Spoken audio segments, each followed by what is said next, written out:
Okay, hi, and welcome to our weekly questions and answers session with Dr. Hanisyam. Thanks for joining us this morning, Doctor. Yeah, thank you for having me.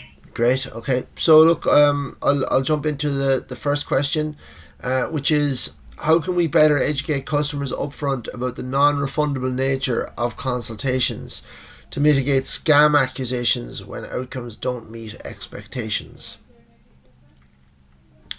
Yeah, So for me, I can answer a part of that question, and hopefully the doctor can answer a part of the question as well. But we do have terms of service um, on the website. I do suggest everyone reads that. A lot of people won't read it and they'll kind of skim past it. So we're trying to address it now in multiple different forms of media. But essentially, if you make an application and then a doctor reviews the application, there is a cost to a doctor reviewing the application. Therefore, we cannot issue a refund if the outcome does not meet your expectation. The doctor is engaged to protect your health. They're not commercially engaged, and their time and opinion has a value. So when you're applying essentially for a certificate, and if you don't get the results that you do expect that you're going to get, there won't be an issue, a refund issued. So I do suggest that you thoroughly read all essentially read all the reviews about us. You can read all the terms and conditions on our website, and engage with us. You can even engage with us prior to application via chat. Now you won't be communicating with the doctor, but we're here to support you. But also we can't. Unfortunately, we can't ask our doctors to work for free, and we can't work for free ourselves. So I hope that is understood. Do you have anything to add there, Doctor? yes. Every single application, the doctors we review it very thoroughly.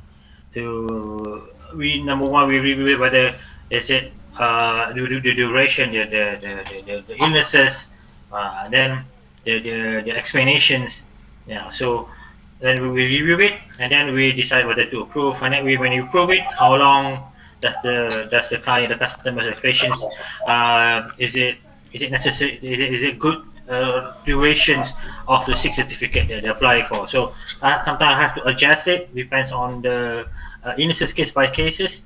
But if I think is the clients or the patients had applied many multiple times in short period of time, or there is severity, very severe cases that the patient needs attention to the hospital or face-to-face doctors, then I have to reject it. Yeah. Yep, yep. So there is a lot of work goes into reviewing each Yeah. application. It's not Um, easy. It's not easy. People say, "Oh, it's just you have to all the application. We review it very thoroughly." yeah. Okay. So what training or protocols can the doctors, the team follow to ensure thorough case reviews that consistently result in valid certificates, minimizing instances of perceived inadequate service? We're just running through Q&As now, essentially on some of the negative reviews that we've gotten online. So if you could answer, I suppose, around training, Doctor, that would be appreciated. Yeah, yeah, yeah. Sure, of course, yes. We all trained doctors, so Irish registered. So validity. Actually, there's no problem. Actually, yeah, yeah. Some people they have skeptical about it, but you can check our doctors' numbers in the system. They will be we are name. There's no problem with validity. Yeah, and it's ongoing training. You're constantly doing ongoing training. So Yeah, ongoing training now, still ongoing. Everything is and then we're up to date with all the um, current guidelines, everything. Yeah. yeah. In situations where customers report not receiving a paid for certificate despite payment, how can we streamline the resolution process to restore confidence and prevent negative reviews? So this is something that we kind of came across early doors as well. Essentially, a lot of the time people will like enter the wrong email address and enter their wrong phone number, and then they'll pay for the certificate, and they'll get annoyed that they don't receive any communication about the certificate. So we also find instances where the certificate might go into spam. So to counteract this, we have actually started offering people the ability to receive the certificate via WhatsApp, notifications via text message, emails into their inbox. We encourage people to check spam. This still goes wrong. Okay, so people still don't receive the information or struggle to receive the information. So we've created, like, we have our own WhatsApp that you can ask us questions on.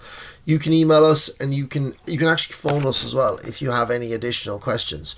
So I don't think we can kind of like, I mean, I don't think we can actually create any further situations unless someone has some advice for me. But I feel like we kind of do everything that we can possibly do in order to ensure that people are actually receiving the certificates to like the right inbox, e.g., WhatsApp, Gmail. So we are trying to do our best on that. Any ideas there or thoughts, Doctor No, I think Hanisyam? we done everything. We sent Yeah, us WhatsApp, yeah, yeah. emails, yeah, everything. We done possible Can't method. you Yeah, can't please everybody all the time. So yeah, sometimes exactly. we they're but they are the methods that we use. So like you will get it. You just need to enter your correct phone number and correct email address. And sometimes you would have to shake your head and wonder how would you enter the wrong email address and wrong phone number. But anyway, that sometimes people do that. And if you do that and you're leaving bad reviews, it's more on you than it's on us really at a certain point in time. How might we enhance our overall customer service to turn negative experiences like delayed certificates into positive ones, such as a thorough follow-up communication or a compensatory gesture? So if we are late, we do offer compensation. The certs are very, very, very, very, very rarely late. We do have glitches every now and again. There's no question of that. It's not a perfect service. We have had instances where we have our own software, so we have had instances where that has not synced up, certs have become delayed. We offer full apologies. If people are very, very pushy with us for discounts, more than happy to offer a discount or a discount on your next order. But generally, I do feel that we try to minimize our downtime, which is not an easy thing to do. We do try to minimize any software issues or anything like that. And we always try to offer an on time and positive experience, but we are dealing with a large volume of orders now, so it can sometimes the odd time it can go wrong, but I would say 99.9% of the time everything seems to go Yeah, okay. Anything to add there, Doctor? yeah, exactly. We try our best to give the best service to the clients, to the patients. We give the sick certificate in time that will be given. Yeah, of course there will be some glitches because it's a system. It's a human thing. It's not perfect. But yeah, what they didn't say it will be 99.99% will be on time. Yeah, yeah. Um, what broader transparency measures like detailed FAQs or real time tracking for certificate status can we introduce to counter general online scam concerns in the healthcare sector and build long term trust? So, we do offer a large amount of transparency. I mean, we're doing this right now where we're actually trying to address some of the questions that we've found online in terms of like negative reviews. Okay, so real time tracking. We talked about introducing this previously. I do think it's a good idea. Where people can actually see like a countdown to when their certificate will be issued. So we might action that and actually introduce it. Um, we do have an FAQ section on the website. So there is an FAQ section on the website, and we actually do produce a large amount of content now. Once a week, we, myself and Dr. Hamison, are having a bit of a chat about what we're doing. And if people are interested and want to see transparency, well, we couldn't be more transparent than just kind of open form talking about what we're doing online. Can we introduce other elements that will